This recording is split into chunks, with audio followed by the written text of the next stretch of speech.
The last thing Gohan saw of his own universe was a wall of violet light swallowing the horizon, and the last thing he felt was Piccolo's voice cut off mid-shout like someone had reached into the world and turned a dial to 0. Then there was no ground, no sky, no sound at all, which was somehow worse than the roar of the battle he'd just been standing in the middle of. He had time to think, distantly, this isn't how energy attacks work. Before the not sound became a not color, became a pressure behind his eyes, so total, it felt like his skull was being folded in on itself.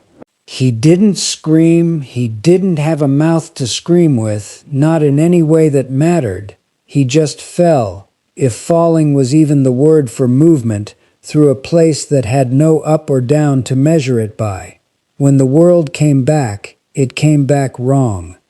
He hit ground, actual ground, solid and cold and slick, with something that might have been rain or might have been rot, hard enough to drive the breath out of him in a single ragged cough. His knees buckled. His hands, when he threw them out to catch himself, sank wrist-deep into black mud that smelled of standing water and old iron. For a long moment he just knelt there, head hanging, listening to his own heartbeat hammer against his ribs and trying to remember how to breathe on purpose. Okay, he thought, okay, assess. It was a lesson so old it had stopped being a lesson and become instinct. His father's voice, once, a lifetime ago. Don't panic, just look. So he looked. He was kneeling in a swamp, not a swamp like the wetlands back home, green and loud with insects. This one was silent in a way that pressed against his ears, water black as tar between skeletal dead trees, their bark peeling in long gray strips like old skin. The sky above was the color of a healing bruise, a heavy violet gray that gave no clue whether it was dawn or dusk, or some hour that didn't exist in any calendar Gohan knew. No sun, no stars, just that low, bruised ceiling, and somewhere far off, past the tree line, the broken silhouette of towers, tall, slender, the kind of architecture that spoke of an age long past its prime, crumbling in on itself with the patient inevitability of something that had been dying for a very long time. He tried to stand, and his legs told him, in no uncertain terms, that they weren't ready for that yet. He'd burned through more energy in the fight against whatever that thing had been, the thing with too many eyes and a voice like grinding stone, than he had in years. His ki reserves, when he reached inward to check them, felt like a well drawn down past the waterline. Not empty, never empty, not for a Saiyan, not for him, but scraped thin, raw, the kind of low that made even breathing feel like effort. That's not the curse. That's not this place doing something to me, he told himself, and made himself believe it, because it was true. He knew his own body too well to mistake exhaustion for something being taken from him.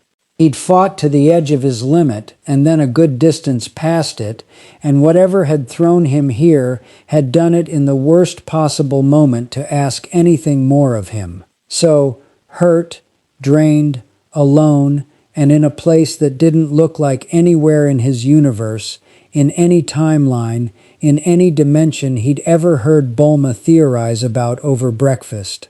Gohan allowed himself exactly one long breath where his hands shook. Then he stood. It took longer than he wanted. His body ached in a way that had nothing to do with impact damage, a bone-deep weariness, like his own cells were arguing with him about the wisdom of moving at all. He waded out of the mud. Boots. One boot, he realized. The other was somewhere behind him, lost to the swamp, squelching with every step, and made for the tree line, because standing in an open bog while his ki recovered felt like the single worst tactical decision available to him. The trees didn't get friendlier as he moved through them. Everything here had the texture of decay. Not fresh rot, but something older, something that had been rotting so long it had gone past the smell and into a kind of dry, ashen stillness. He passed the remains of a wooden cart, wheels sunk into the mud, its wood gone soft and gray. He passed what might once have been a shrine, a low stone platform with a shape at its center that looked, unsettlingly, like the fossil of a small flame, a curl of ash frozen mid-flicker, as if something had been burning there for so long that even after it died, the idea of the fire refused to fully leave. He didn't touch it. Something about it made the hair on his arms stand up, and not from cold.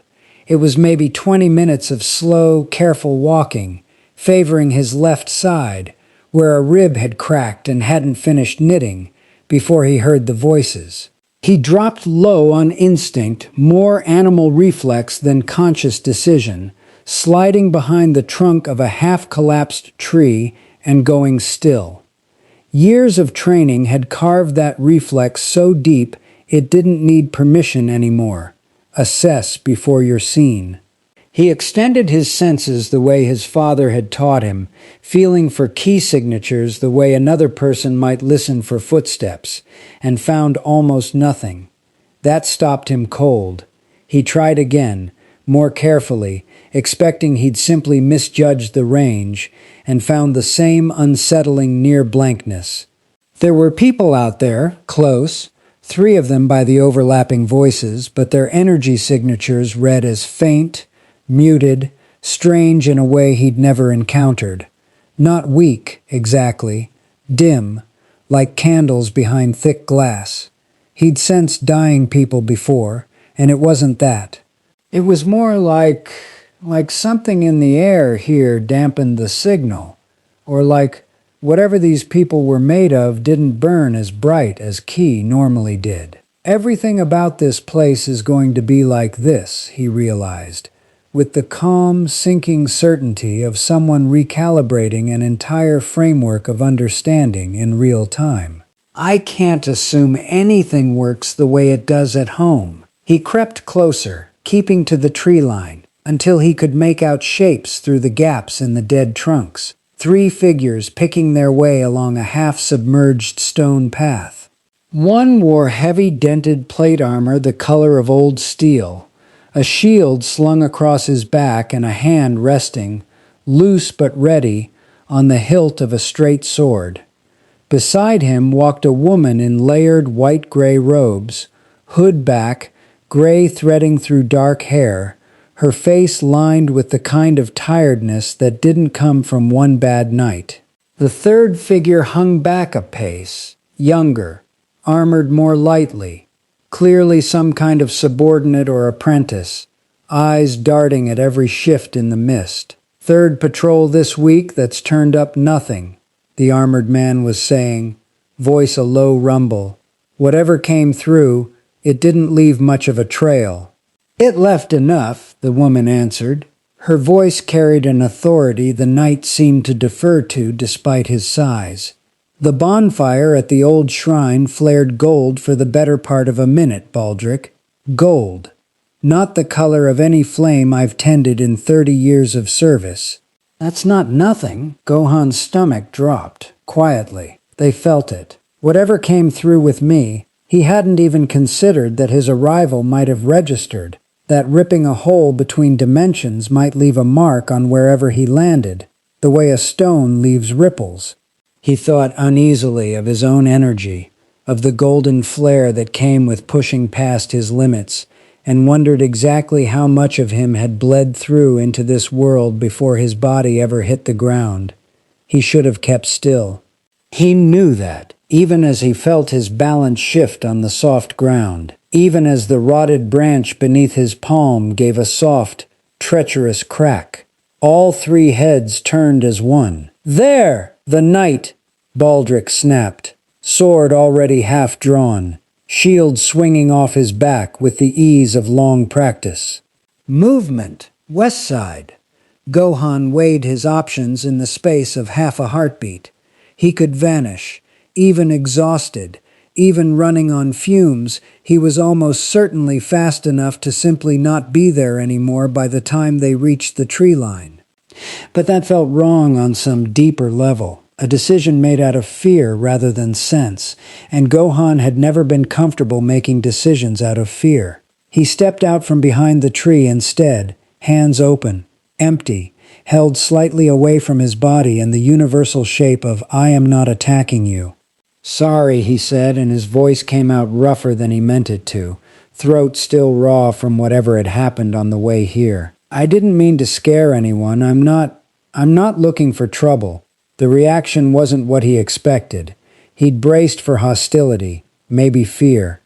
What he got instead was a strange, clinical stillness, the knight's sword staying half-drawn but not fully, the woman's eyes narrowing not in alarm but in something closer to assessment, the way a doctor looks at a wound before deciding how bad it is. "Undead," the woman said, quietly, almost to herself.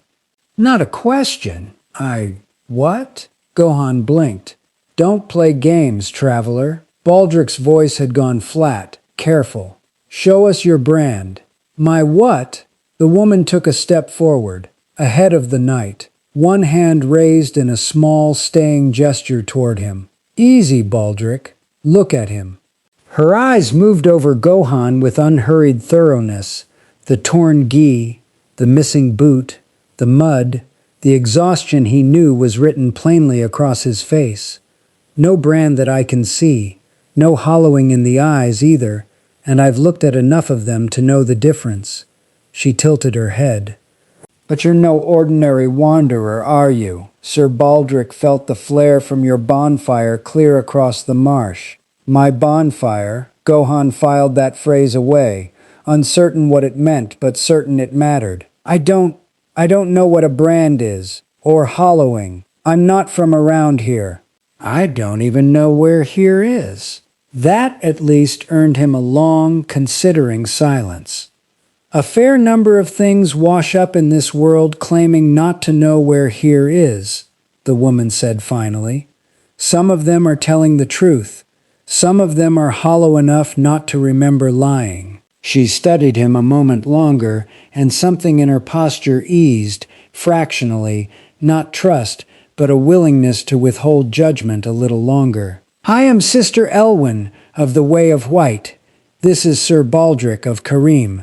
What's your name, traveler, and what world did you fall out of that you don't know Lordran when you're standing in it?" "Lordran." The word settled into Gohan's chest like a stone dropped into still water, foreign, unplaceable, and undeniably real. "Gohan," he said. "My name's Gohan, and He hesitated, aware of how insane the truth would sound, and decided, the way he almost always decided, that the truth was still the better option than a lie he'd have to maintain. "I'm not sure how to explain where I fell from. It isn't anywhere you'd know. I was in the middle of a fight, and then I wasn't anywhere at all, and then I was here." Baldric's sword didn't lower, but his grip on it shifted, thoughtful rather than eager. "A fight with what?" "Something that shouldn't exist," Gohan said, and meant it. "Something I was trying to make sure didn't hurt anyone else." Sister Elwyn's eyes didn't leave his face. Whatever she was looking for, she seemed, slowly, to be finding pieces of it. "That," she said, "is either the most convenient story I've heard in a decade, or the strangest truth I've heard in longer than that." She glanced at Baldric, some silent, long-practiced communication passing between them, and then back to Gohan. "You're in no state to run, and I doubt you're in much state to fight. Whatever you did to make that bonfire sing gold. Come with us. There are people at the parish who'll want to look at you before anyone decides what you are." "A beat? That's not a request stated politely, understand. It's the only offer you're getting." Gohan looked past her, toward the distant, crumbling towers on the horizon, toward a sky that held no sun he recognized, in a world that dimmed the very key in his blood to something he had to strain to sense. He thought of Piccolo's voice, cut off mid-shout. He thought of his mother, of Goten, of a home that might as well have been 100 million miles and as many years away. He thought, I don't know anything about this place. I don't know its rules. And the smartest thing I can do right now isn't to prove what I am. It's to learn what it is first. Okay, he said quietly, and let himself be led, favoring his cracked rib, one boot missing, out of the dead trees and toward whatever waited for him in the crumbling heart of a world that was already, quietly, dying long before he'd arrived to complicate its ending. Behind them, deep in the marsh, the ash-choked shrine where he'd first opened his eyes sat cold and still, but at its center, where the fossil curl of long-dead flame had frozen mid-flicker for longer than anyone living could remember, the faintest thread of gold light pulsed once, and went dark again, unnoticed. The parish, when they reached it, was not what Gohan expected, though by now he'd stopped expecting anything with much confidence. It sat on a rise above the dead marsh, a cluster of low stone buildings huddled around a central chapel whose roof had partially caved in on one side, patched with timber and canvas in a way that spoke of ongoing, resigned maintenance rather than any hope of real repair. A wall, waist-high in places and shoulder-high in others, ringed the compound, not for defense against armies, Gohan guessed, but against something smaller and more persistent.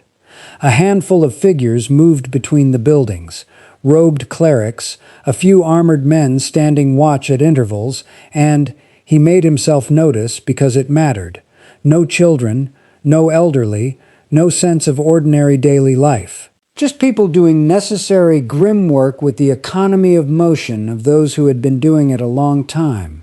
In the courtyard's center, low and unassuming, a small stone platform held a slow, steady flame. Not the fossil curl he'd seen in the marsh, but something actually burning, orange, gold, and warm, throwing soft light across the tired faces nearby. People passed close to it not with reverence exactly, but with something like the comfort of the familiar. A woman knelt beside it, resting, eyes closed, before rising a moment later looking, not healed, Gohan thought, watching carefully, but restored in some fashion energy alone couldn't explain. That's a bonfire, Sister Elwyn said, following his gaze. She hadn't missed him staring. The kind that answered when you fell through. If Baldric's account is right. You've never seen one? No, Gohan admitted. What does it do? Keeps the dark at bay. Ties a soul to this place, so that if you fall, you rise again nearby, rather than being lost to the abyss entirely. She said it plainly, the way someone explains a familiar tool to a child, but there was a weight underneath the words that told Gohan this wasn't metaphor. Everyone who carries the undead curse learns to love bonfires quickly. They're the only mercy this world offers freely. He filed that away too, alongside brand and hollowing, a growing list of concepts he understood the shape of but not yet the substance. He was starting to realize that survival here wasn't going to be a matter of raw power. It was going to be a matter of learning an entire framework of rules that had nothing to do with anything he'd trained for. They brought him to a small stone room off the chapel's side, a cell functionally, though no one called it that, and left him with water, a change of dry but threadbare clothes, and Baldric standing watch just outside the door, close enough that Gohan understood exactly what kind of hospitality this was. Not quite prisoner, not quite guest. He didn't try to leave. He sat instead, cross-legged on the cold floor, and did the only thing that made sense. He closed his eyes and reached inward, taking real stock of himself for the first time since he'd fallen. His ki was recovering, slowly, steadily, the way it always did, the deep well of Saiyan reserve refilling itself on its own patient schedule. His rib had knitted overnight, mostly another day, maybe two, and it wouldn't trouble him at all. Physically, he was mending the way he always mended, fast and clean, unbothered by whatever curse or magic this world ran on. That, at least, was a relief. Whatever was different about this place, it wasn't reaching into his cells and rewriting how they worked. What worried him more was the dimness he'd sensed in Elwyn and Baldric both, that same muted candle-behind-glass quality he'd noticed from the tree line. Now closer, he could parse it a little better. It wasn't that they were weak. Baldric, in particular, carried a dense, compact strength, honed and real, the kind of power that came from decades of hard use rather than any exotic source. It was that whatever animated them ran on a wavelength his senses weren't built to read cleanly. Key at home was appetite and intention and life force all bundled together, bright and legible. Whatever this was, souls, if he was reading their language right, burned lower, stranger, more fragile, and somehow more costly to lose. He thought about that word, undead, and the way Elwyn had said it, not as an insult, but as a diagnosis.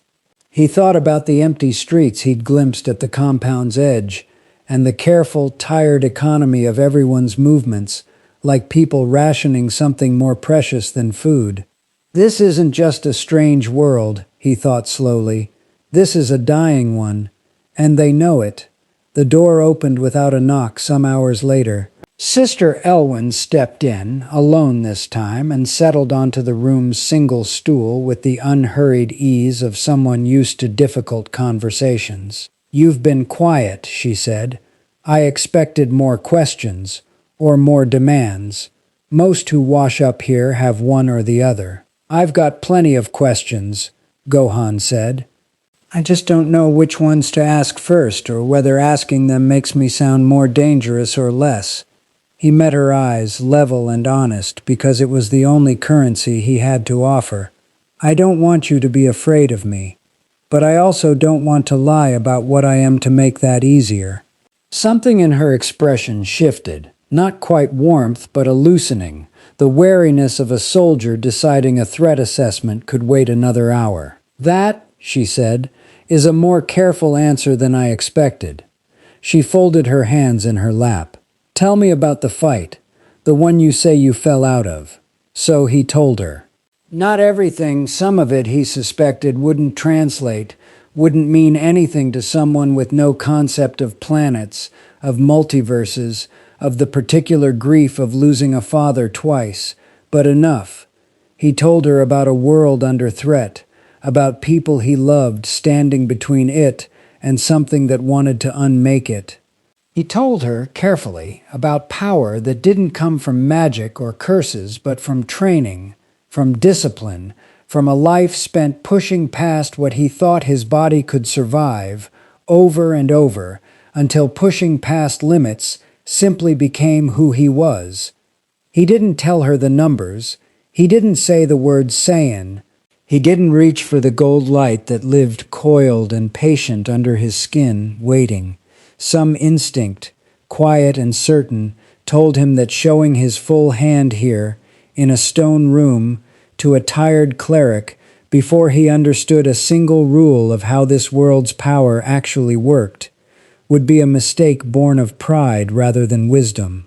Elwyn listened without interrupting, her eyes narrowing now and then at some detail, widening once when he described, carefully, in the vaguest terms he could manage, a battle fought partly in open sky, with attacks that could level mountains. "You say this like it's ordinary," she said quietly when he finished. "Like this is simply what your world asked of you." "It is what my world asked of me," Gohan said. "I didn't always want it to be. I used to want to be—" He stopped, surprised by the sudden thickness in his own throat. He hadn't meant to say that much. "I used to want a lot of things that weren't fighting. I still do, most days. But when the people you love are in danger, wanting isn't really the deciding factor anymore." Elwyn was quiet for a long moment. "You'd fit right in with the way of White Boy, if half of what you've said is true," she said finally, not unkindly. We're an order built on exactly that instinct, protecting what's left, standing between the world and the dark, whether or not it's convenient. She stood, smoothing her robes. But I've learned not to trust instinct alone in a world this far gone. Words are cheap. I'd like to see, before I decide what to write in my report to the bishop, whether your actions match your account. What does that mean?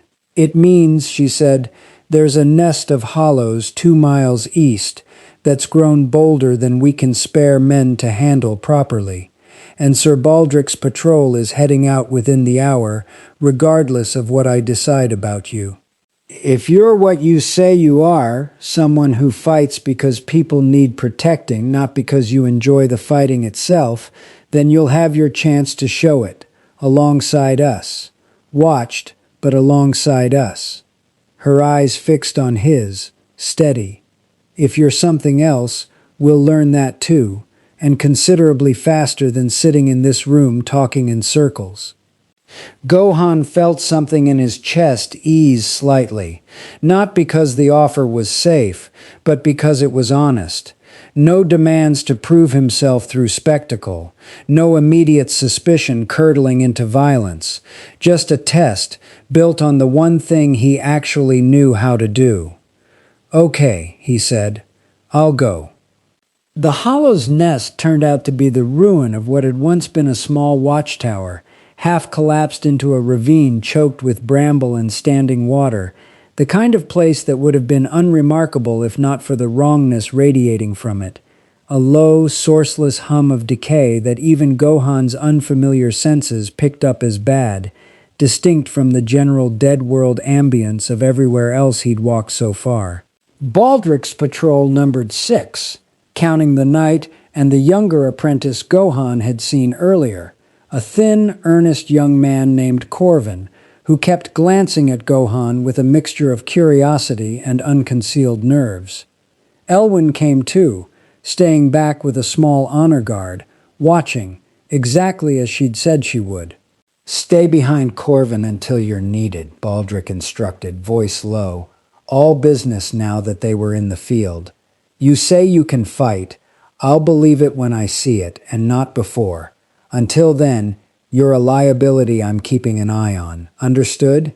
Understood, Gohan said, and meant it. He respected the caution. If their positions were reversed, if some unknown stranger had fallen out of the sky claiming to be a fighter, he'd have wanted proof too, before trusting a life to them. The hollows came at them in a ragged wave from the ravine's shadowed mouth. 6, 8, more pouring from the darkness behind the collapsed tower, their movements jerking and wrong, empty eye sockets fixed on nothing and everything at once, weapons clutched in hands that had long since stopped remembering why they held them. There was nothing majestic about them. No dignity in the fight, just a grinding, relentless hunger given rough humanoid shape, closing in without fear because fear required a mind that still functioned. Baldric's men moved with the tight, practiced formation of soldiers who had done this 100 times, shields locking, swords finding gaps with economical precision. Gohan held back exactly as instructed, watching, cataloging, the way a hollow's body seemed to shrug off wounds that would have staggered a living man, the way a solid blow to the head or the removal of a limb seemed to be what actually mattered, the strange, sourceless dread that hung over the whole engagement like weather. Then one of the knights went down hard, a hollow's rusted blade catching him under the arm where his plate gapped, and 3 more closed on him before he could rise, and Baldric's shout of warning came a half-second too slow to matter. Gohan moved. He didn't power up, didn't need to, not for this, not against creatures whose strength, even amplified by whatever twisted magic animated them, was a small fraction of what he'd faced an hour before he fell into this world. He simply crossed the distance in a blink, faster than anything here should have been able to track, and put himself between the downed knight and the hollow's blades with his bare forearm raised to catch the first strike. The blade broke. Not bent, broke. The rusted metal shattering against skin that hadn't so much as reddened, and for one suspended second, the ravine went entirely silent, except for the wet, gurgling breathing of the hollows and the ragged gasp of the knight on the ground staring up at him. Then Gohan struck, open palm, no more force than he'd used swatting away an insect, and the hollow that had swung at him folded sideways and didn't get up. A second lunged, and he caught its wrist, redirected its own momentum into the ravine wall hard enough to crack stone, and turned to face the third with his hands still open, still not fully committed, some part of him consciously, deliberately holding back even here, even now, out of a caution too deep to override on instinct alone. It was over in under 10 seconds. He hadn't thrown a single attack meant to kill. He hadn't needed to. The ravine went quiet, the remaining hollows either fled or fallen, and every living pair of eyes in that clearing was fixed on him. Baldrick's wide with something between alarm and grudging awe, Corvin's outright slack-jawed, the downed knight staring up at him like he'd just watched a myth climb out of a storybook and start breathing. "That," Baldrick said slowly, lowering his sword an inch, voice rough, "was not the fight of a man who doesn't know how to hold back. I wasn't trying to hurt them more than I had to," Gohan said quietly, offering the fallen knight a hand up. "Even hollows. It didn't feel right." Something passed across Baldrick's face then. Not quite trust, but the first real crack in the wall of professional suspicion he'd been carrying since the marsh. He sheathed his sword, slow and deliberate. "Sister Elwyn's going to have a great many more questions for you," he said. "And so I suspect will people well above her station, once word of this reaches them." He glanced at the shattered remains of the blade that had broken against Gohan's arm, and something like unease flickered back into his expression. "For all our sakes, boy, I hope the answers you give them are as honest as the ones you've given us." Behind them, unnoticed, Elwyn had gone very still, watching the whole exchange with an expression that had shifted, somewhere in the last 30 seconds, from cautious assessment into something closer to quiet, wary calculation, the look of someone already composing, in her head, the words of a report that was about to travel a great deal further than the parish's walls. Word travels strangely in a dying world. Gohan learned that over the following days, watching how news of the ravine fight rippled outward from the parish, not in the loud public way rumors spread back home, but in hushed exchanges between clerics, in messenger birds sent from the chapel's tower, in the careful, deliberate silence of people who had decided something was too important to discuss where he might overhear. He let them have their silence. He didn't push.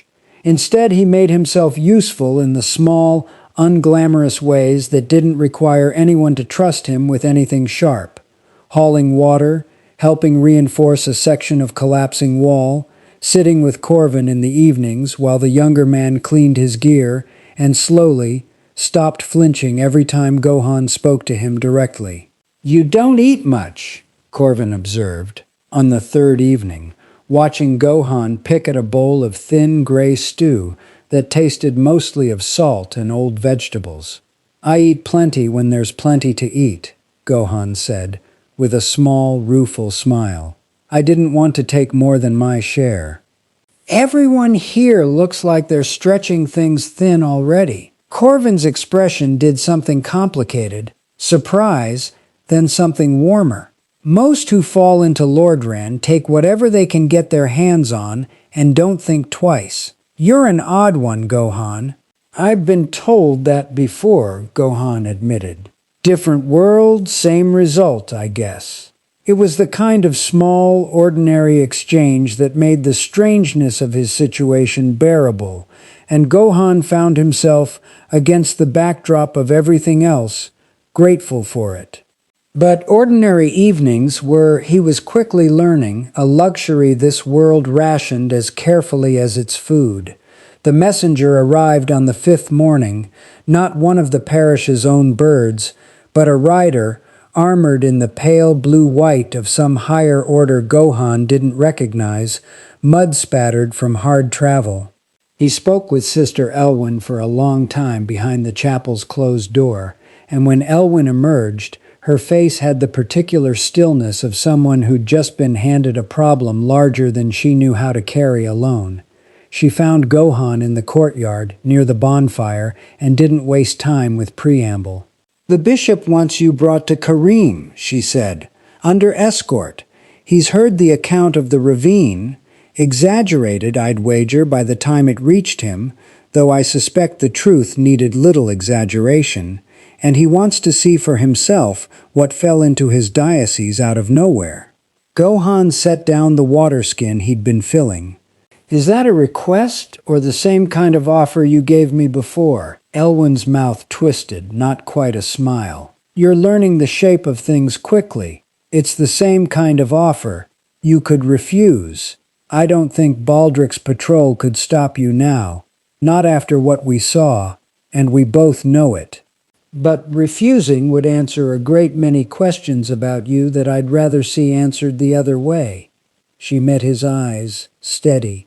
"I'd like you to come, Gohan, not because I fear what you are, because I've come to believe you might actually be what you say, and this world could use that, if it's true. But belief isn't proof, and the bishop will want proof before anyone in a position of real power decides how to treat you." Gohan thought of his mother's voice, once, telling him that trust given freely and trust given carefully weren't the same thing, and that the second kind usually lasted longer. He thought of Piccolo, patient and watchful, who'd never once demanded Gohan prove himself and had earned a loyalty deeper than almost anyone else in his life precisely because of it. He thought that maybe, in this world, the second kind of trust was the only kind that survived. "I'll come," he said. The road to Kareem took 2 days on foot, slower than Gohan could have managed alone by an order of magnitude, but he kept pace with the escort deliberately, unwilling to remind anyone more than necessary of exactly how far outside their frame of reference he sat. The land they passed through told its own quiet story. Fields gone to seed with no one left to work them. A burned-out village where the only sound was wind through empty window frames. A roadside shrine where 3 separate bonfires flickered close together, as if travelers had huddled near each other even in memorial. "Was it always like this?" Gohan asked Elwyn on the second evening as they made camp in the lee of a broken wall. "This empty?" "No." She stared into their small fire. A real fire, not a bonfire, built for warmth rather than whatever deeper magic the other kind carried. "I'm old enough to remember when Kareem's roads had traffic on them. Merchants, pilgrims, families moving between kingdoms without needing an armed escort to do it." Her voice had gone distant, the particular flatness of someone reciting a grief so old it had stopped hurting and started simply being fact. "The curse spreads a little further every year. Fewer are born who don't carry the mark of it from birth now. Fewer bonfires stay lit because fewer souls are strong enough or willing enough to tend them." She looked up at him. "You fell into a world on its way out, Gohan. I'd apologize for the inconvenience, but I doubt apology changes much at this point." Gohan didn't have an easy answer for that. Back home, worlds ended in single dramatic strokes. A planet cracked open by a tyrant's boot. A universe erased by a snap of will. He'd never had to sit with the slow, grinding arithmetic of a world dying by inches, aware of its own decline and unable to stop it. "I don't know if there's anything I can do about that," he said finally, honestly. "I'm not. I'm strong, but I don't know your magic. I don't know what actually keeps the flame going. Not really.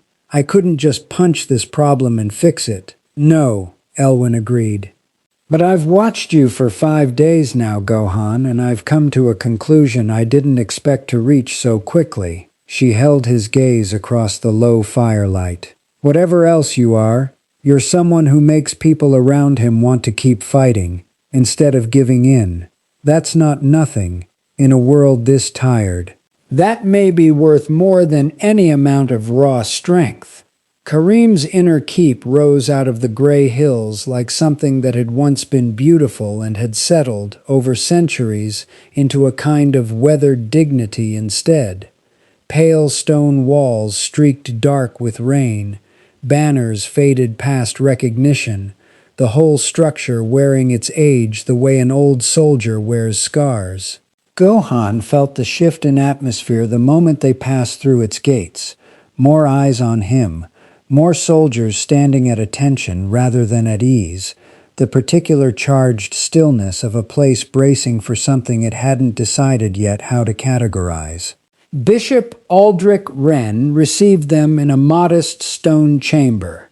Not the grand hall Gohan had half expected. A lean, sharp-eyed man in his 60s, white hair cropped close, wearing robes that carried authority without ostentation.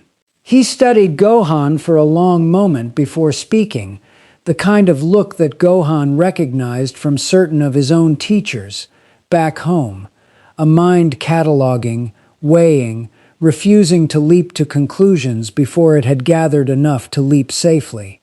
Sister Elwyn's report describes a boy who broke a rusted blade with his bare forearm and put down 3 hollows without drawing a weapon, the bishop said, without preamble. It also describes a boy who ate the smallest portion at every parish meal and spent an evening comforting a frightened acolyte instead of demanding better quarters. His eyes narrowed, thoughtful rather than hostile. Those 2 accounts don't usually belong to the same person, in my experience. Which one is closer to the truth of you? Both, I think, Gohan said honestly. I don't like fighting for its own sake. I never have. But I also don't hold back when people need protecting, and he hesitated, choosing the word carefully, capable of a lot more than what you saw in that ravine. I wasn't trying to hide that. I just didn't see a reason to use more than the situation needed. Something shifted in the bishop's expression, not quite approval, but a recalibration. Restraint, he said slowly, is not a quality I associate with power such as yours seems to be, based on what I've heard. Most who wield strength like that either flaunt it or fear it. You seem to do neither. He leaned back. Tell me plainly, boy, what do you want? Here, in Lordran. Every soul that falls into this world wants something. Power, purpose, escape, salvation. What's yours? Gohan considered the question with real weight, because it deserved one. I want to get home, eventually, if that's possible, he said. I have people there who matter to me more than anything, and I won't pretend otherwise to make myself sound noble. But until I find a way to do that, if I ever do, I don't want to just sit somewhere and wait. I've spent most of my life training to protect people. It doesn't feel right to stop just because I ended up somewhere new. He met the bishop's eyes. So I guess what I want is to be useful here without becoming something I'd be ashamed of back home. That's it. That's the whole truth. The chamber was quiet for a long moment. Somewhere outside, a bell tolled the hour, low and mournful. There are those in this city, the bishop said finally, choosing his words with evident care, who would hear a stranger of unknown, overwhelming power say those words and see in them the perfect recruit, a weapon to be pointed at whichever threat currently frightens them most. The dark wraiths would see a heretic to be watched and eventually purged on principle alone. Certain covenants would see a curiosity to be studied, dissected, understood, whether or not you consented to the process. He held up a hand before Gohan could respond to any of that. I am telling you this not to frighten you, but because I think you deserve to know the shape of the world you've fallen into, honestly, rather than discovering it piece by piece the hard way. Lordran does not react to the unprecedented with simple gratitude, boy. It reacts with hunger, or fear, or both. "And you?" Gohan asked quietly. "What do you see when you look at me?" The bishop was silent for a long moment, studying him with those sharp, patient eyes. "I see," he said finally, "someone who might be the first genuinely honest miracle to fall into this diocese in longer than I care to admit. And I see someone who, if word of what you truly are spreads much further, is going to become the single most contested piece on every board in this kingdom's fading game, courted, hunted, or both, by forces with far less patience than an old bishop in a crumbling keep." He rose, slowly, joints protesting with the particular stiffness of age. "I would advise caution going forward. Not because I doubt you, because I suspect you have no real idea yet how badly some in this world want what you are, and how little they'll care about the boy underneath it." That night, alone in the small guest chamber they'd given him, Gohan sat by the window and looked out over Kareem's sleeping rooftops, the distant glow of scattered bonfires marking the darkness like the world's own dim, fading stars. He thought about the bishop's warning, turning it over the way he'd once turned over a difficult equation, searching for the shape of the danger underneath the words. He thought, too, about Elwin's voice around the campfire, someone who makes people want to keep fighting. He didn't know yet what kind of storm his arrival had actually set moving beneath this world's fading surface. But some quiet old instinct, the same one that had once told him, standing on a cliff's edge with his father's life in the balance, that the moment for holding back was ending, told him he wouldn't have to wait much longer to find out. Below, in the courtyard, a bonfire flickered gold for just a moment longer than it should have, and somewhere in the keep's shadowed halls, a messenger already dispatched 2 days prior toward Anor Londo itself carried word of a boy who broke swords with his bare hands and asked in return for nothing but the chance to help. The messenger the bishop had sent toward Anor Londo never arrived.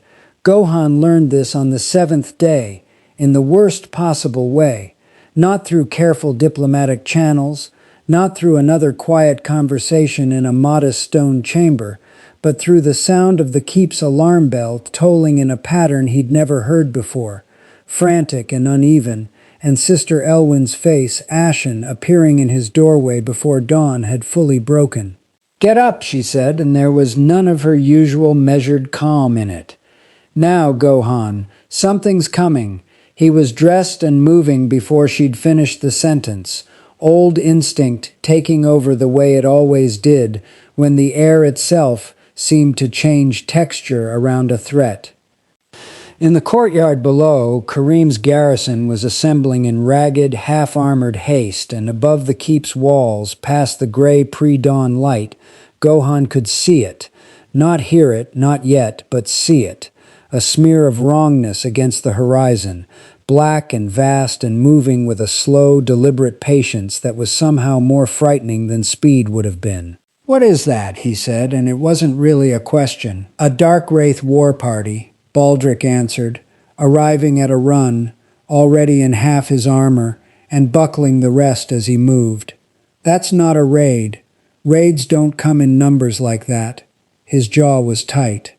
"Someone talked. Someone let word of you slip to the wrong ears before the bishop's message ever reached Anor Londo, and the Dark Wraiths decided they'd rather have you themselves than let a god-touched relic like whatever you are end up serving the church."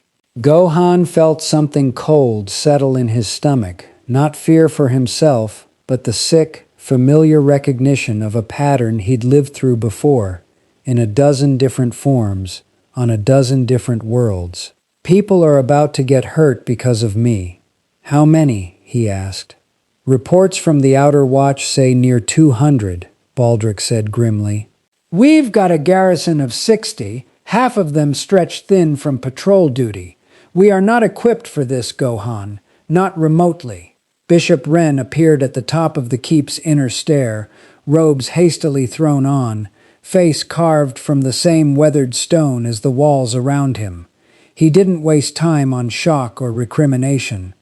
"They'll offer terms before they attack," he said, voice carrying clear and steady across the assembling garrison, the voice of a man who had led people through worse than this and refused to let panic take root. "Dark wraiths don't waste their numbers when parley might get them what they want without the cost. When they do, I want every soul on these walls ready regardless." His eyes found Gohan's across the courtyard, and something passed between them. Not quite an apology, but close to one. "I am sorry, boy.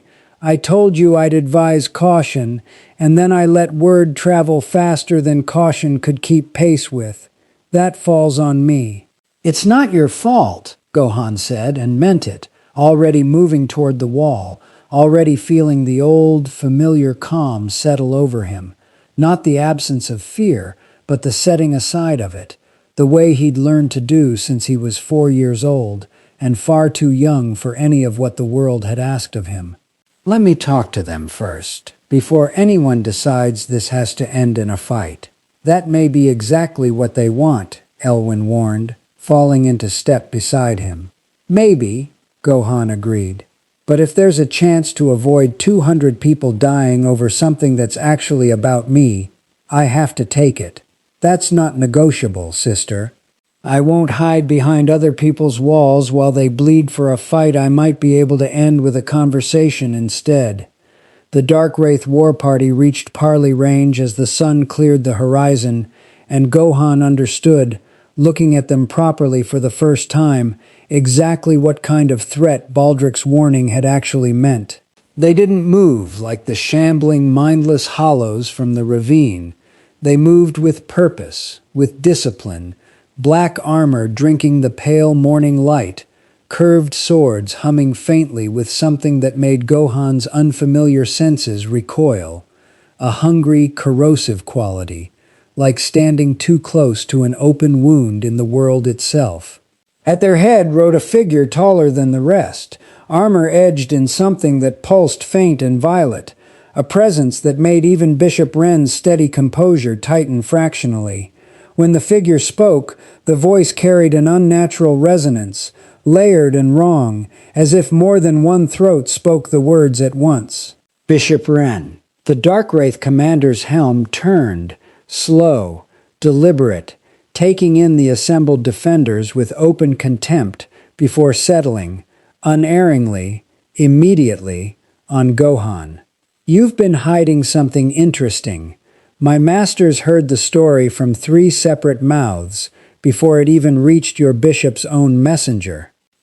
A boy who broke steel with his skin.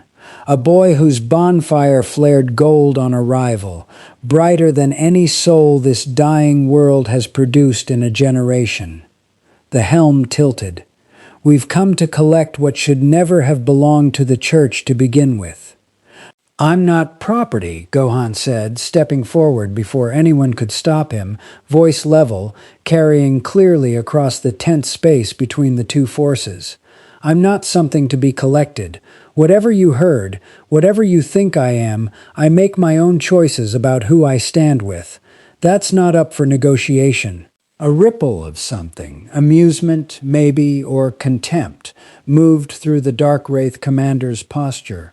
Bold words from something that fell out of the sky a week ago and doesn't yet understand the first thing about what it stepped into. The blade at the commander's hip hummed louder, hungrier. "The Abyss remembers strength, boy, better than any god in Anor Londo ever will. Join us willingly, and you'll be given power beyond anything this crumbling church could ever offer. Real power, the kind that doesn't ask you to kneel and pray for scraps of a dying flame. Refuse, and we take you regardless, and every soul standing behind you on this wall dies for the privilege of watching us do it." Gohan felt the old, familiar heat kindle low in his chest. Not rage exactly, though rage lived somewhere close to it. Something steadier.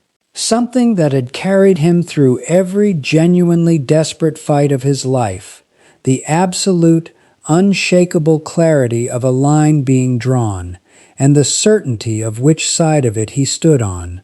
"You're threatening people who took me in, when they had every reason not to trust me," Gohan said quietly.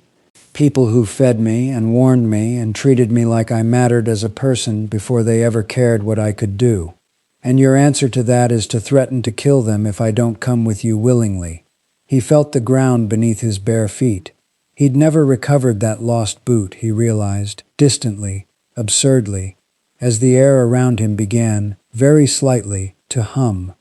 "I already told you, I'm not property, but since you're asking what I actually am," he didn't finish the sentence, he simply let go, for the first time since he'd fallen into this world, of the careful restraint he'd held so tightly for 7 days.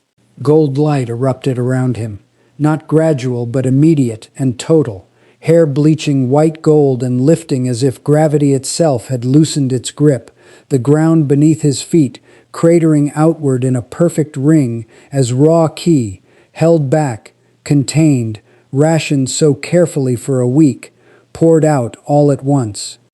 The bonfire in Kareem's inner courtyard, far behind him, flared blinding gold in sympathetic answer, a column of light visible for miles. Every soldier on the wall staggered back from the wave of pressure alone. Several of the Dark Wraith War Party's front-rank horses reared and bolted despite their riders' iron control. The commander's helm, for the first time, showed something other than contempt. "That," Gohan said, and his voice, for the first time since arriving in Lordran, carried an edge that made even Bishop Ren take an involuntary step back, "is what I actually am. And I'm telling you one time to turn around and leave these people alone." For a long, suspended moment, nobody moved. The Dark Wraith commander's mount pawed the earth, unsettled by a presence its rider's iron will couldn't fully mask. Somewhere behind Gohan, he heard Elwin's breath catch, heard Baldric mutter something too quiet to make out, heard the particular ringing silence of 200 trained killers recalculating, in real time, whether their numbers meant anything at all against what stood in front of them. Then the commander laughed, a short, ugly sound, layered wrong, more bravado than genuine confidence. "Impressive," the voice said, "but strength alone has never been enough to end a siege, boy. Even gods bleed, eventually, against enough patience." A gauntleted hand rose, and behind the commander, the war party began, slowly, deliberately, to spread wide along the wall's perimeter, an encirclement rather than a retreat. "You'll tire, you'll falter, and when you do, we'll still be here, and everyone on that wall will still die regardless of how bright you shine today." Gohan felt the old, patient part of himself, the part that had learned the hard way, that raw power alone rarely solved anything cleanly, recognized the shape of the real problem underneath the bluster. He's right. This isn't about beating them in one moment. It's about what happens after, if I can't actually end this here. He looked past the commander to the assembled war party stretching wide along the ridge, 200 trained soldiers who would, if this became a siege rather than a single decisive confrontation, grind Kareem's 60 defenders down through simple, patient attrition, regardless of what he alone could do in any given moment. I can't just win this fight, he realized, with the particular clarity that came in the worst moments. I have to end it, all of it, now. Before it becomes a war of attrition, I can't be everywhere at once to stop. He looked back at Bishop Ren, at Elwin's pale, steady face, at Baldric's white-knuckled grip on his sword, at Corvin standing rigid and terrified and refusing, despite everything, to break formation. Then Gohan turned back to the Dark Wraith commander and let the gold light around him build higher, brighter, the air itself beginning to shimmer and crack with contained pressure, and understood, with the calm certainty of someone who had made this exact calculation before, on a cliff's edge, with far higher stakes than this, that the only way through this moment was completely and immediately through. "Then I guess," Gohan said quietly, "we're not doing this the easy way." What followed was not a battle so much as a demonstration, brutal in its brevity, precise in its restraint even at full power, a careful, controlled unmaking of an army's confidence rather than an army itself. Gohan moved through the war party's front ranks like something the world hadn't built defenses for, because it hadn't, disarming rather than killing wherever the choice was available to him, shattering weapons and breaking formations, using speed and control rather than raw destruction to turn 200 disciplined soldiers into 200 soldiers who no longer had any idea what they were fighting. He didn't kill the commander, he caught the killing blow meant for Baldric, who had broken ranks to protect Corvin when the boy stumbled, with 2 fingers, stopping a blade humming with corrosive abyssal energy dead in the air, a half-inch from the knight's throat, and looked into the commander's helm with an expression that held no anger at all, only a kind of tired, absolute finality. "I told you to leave," Gohan said. "This is your last chance to actually listen." The commander's forces broke 10 minutes later, not from casualties which had been kept remarkably, deliberately low, but from the simple, dawning recognition that whatever this boy actually was, it had no intention of tiring, faltering, or fighting the war of patient attrition their entire strategy had been built around. They withdrew in ragged, chaotic retreat, the commander's parting glare promising silently that this would not be the last conversation on the subject. Gohan let his power recede slowly, gold fading back to black, the ground's cratering settling into an eerie, respectful quiet as Kareem's defenders stared at him across a battlefield that had somehow, impossibly, ended with almost no dead on either side. Bishop Ren approached first, slow, careful, his expression a complicated mixture Gohan had learned to recognize by now. Awe, wrapped around something more cautious underneath. "You held back," the bishop said, "even at full strength, even against an army. You held back." "I didn't come here to become a slaughter," Gohan said quietly. Exhaustion. Real, honest exhaustion, the first he'd genuinely felt since arriving, settling into his bones now that the moment had passed. "I came here because people needed protecting. That doesn't change just because I stopped hiding what I can actually do." Sister Elwyn reached him next, and to Gohan's genuine surprise, she didn't look afraid. She looked instead like someone watching a theory she'd carefully constructed over 7 days finally fully confirmed. "I told you," she said quietly, "that you might be exactly what this world needs, if you were what you claimed." I don't think I understood, until just now, quite how much I meant that.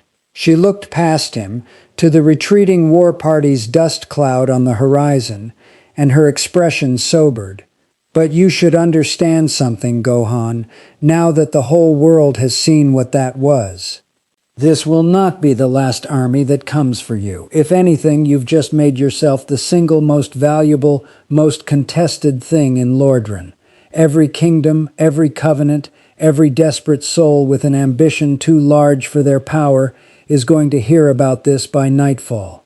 Gohan looked at the settling dust, at the cratered ground beneath his bare feet, at Baldric's still shaking hands as the knight sheathed his sword, at Corvin's face, pale and awestruck and grateful in equal measure.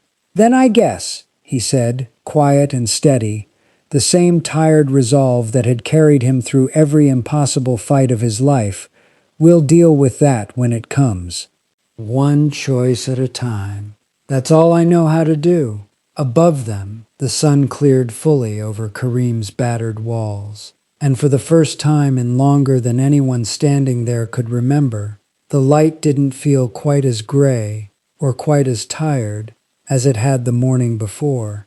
In the days that followed, word of Karim's siege spread the way all impossible things eventually spread in a world starving for anything resembling hope, first as rumor, then as testimony, then, slowly, as something people in scattered parishes and crumbling keeps allowed themselves to believe, cautiously, the way you let yourself believe in a warmth you're afraid might vanish the moment you trust it fully. Gohan didn't stay in Karim.